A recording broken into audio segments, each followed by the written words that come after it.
welcome back to the channel. If you're new here, my name is Liz, business coach for women of color, and today we're going to talk about how to stop waiting for the next client. If you're an entrepreneur, at some point, maybe even right now, you are still waiting for your next client, and that waiting period is a pain in the ass. It can really be demotivating, especially when you're hearing crickets in your business most days of the year, but you will. It's actually very normal.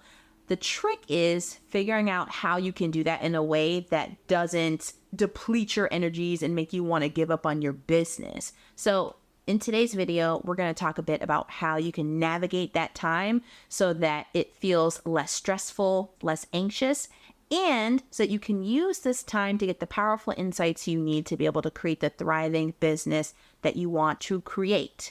When we first start in entrepreneurship, all of us are fed the dream of as soon as you post one thing about your services, the people are going to come flooding in. They may not explicitly say that. Sometimes they do in their marketing, but it's basically what's shared on the social media highlight reel. So how could that not become the expectation?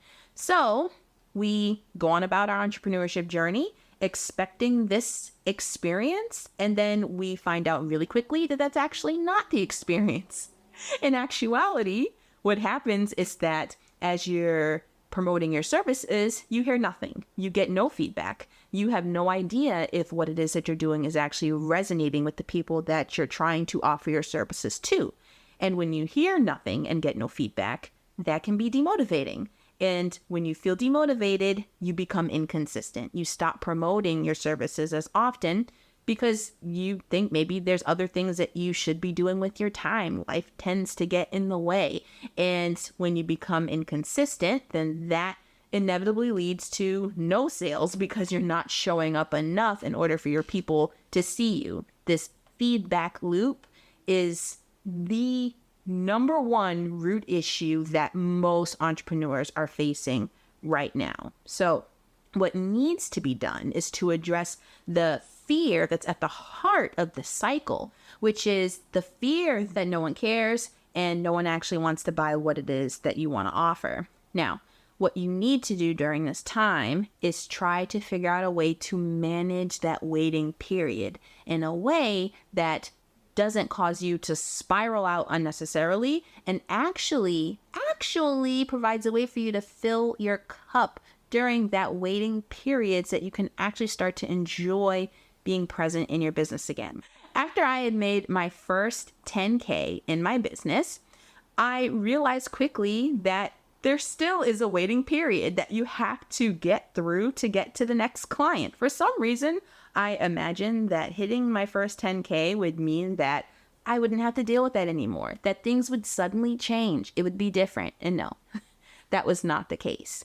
And realizing that I still had to deal with this waiting period, that I still had the same fears that I had even before I even signed my first client, I realized that it was really time for me to take a step back and to look at how could I go about my business journey in a different way so that the waiting period of getting to the next client didn't fill me with so much anxiety, especially considering the fact that when you're growing your business, you're constantly scaling technically because there is usually an income goal that you have in your head. That's usually the income goal that you want to hit right before you quit your full-time job to go full-time in your business.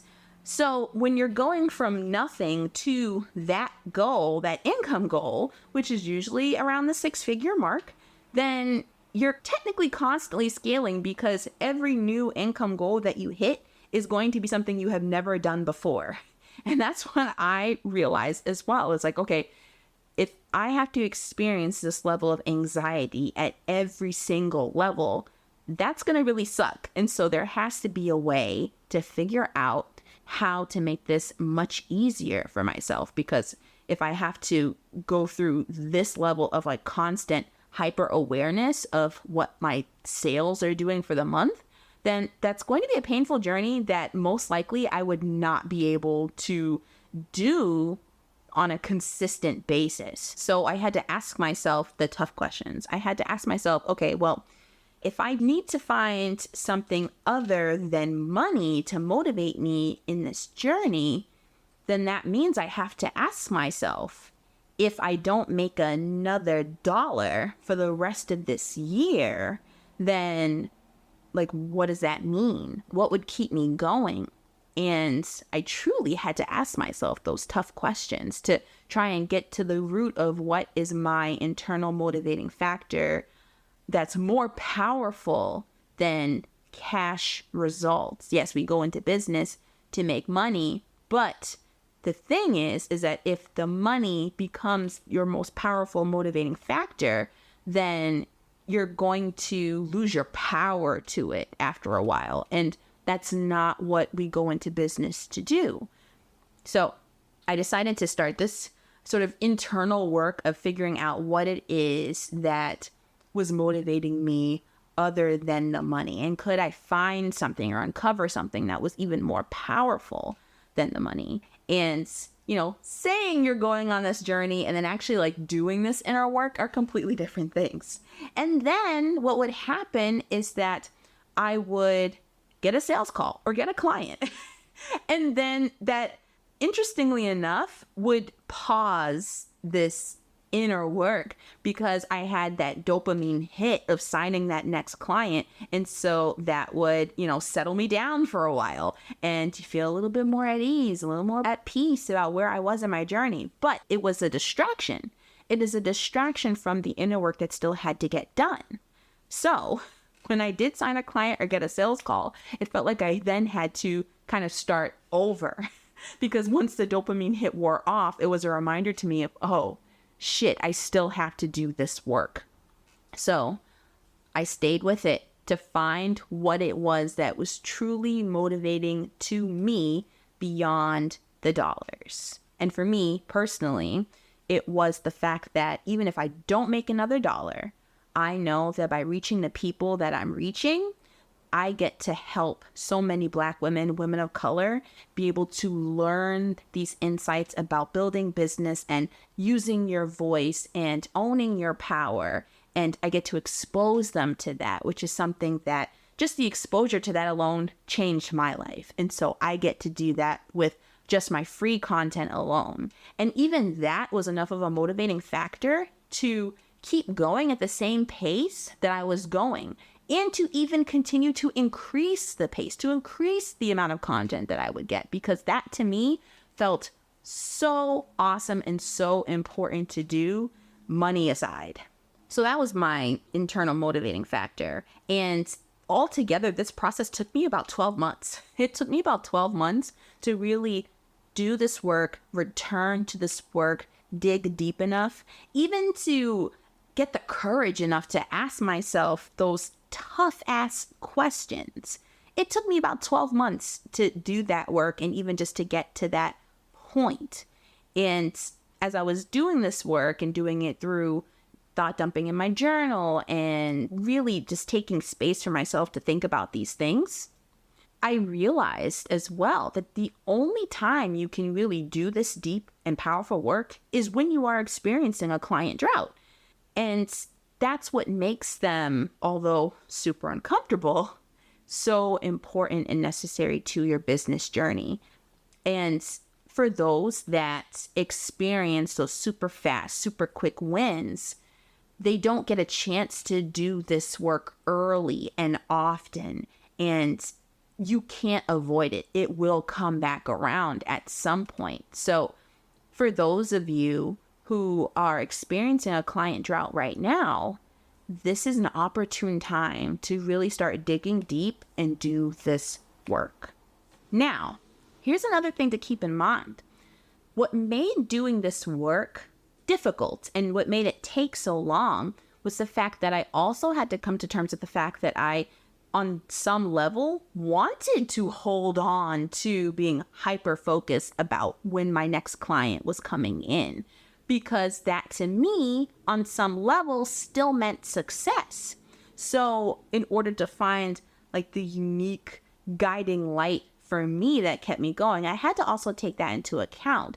I had to dig deep. And that meant that I also had to let go of the idea of magical results where all of a sudden you just figure out this one thing, you do this one thing, and everything changes and everything gets exponentially easier. And just 1 month changes everything. And all of a sudden you just have like a 25K month or something insane, right? That feeling, that idea was still very like magical and alluring to me. And it's no surprise because that's what we are sold when we first discover this world of online entrepreneurship. That is what we are sold on. That's what's marketed to us. Like we'll get marketed that, then you get in the program, and then the person leading the program will say, well, why would you think that? Because you marketed it to us. But I digress. That's for another video. But I had to let go of that because it still is and was like a dreamy thought of like, oh, all of a sudden I just made all this money and had all of these clients coming in. I had to let go of that because at the end of the day, it really wasn't serving me. So ask yourself that as well. Don't just ask yourself, like, what would you do if you couldn't make another dollar in your business? What would keep you going? Like, what would motivate you beyond that?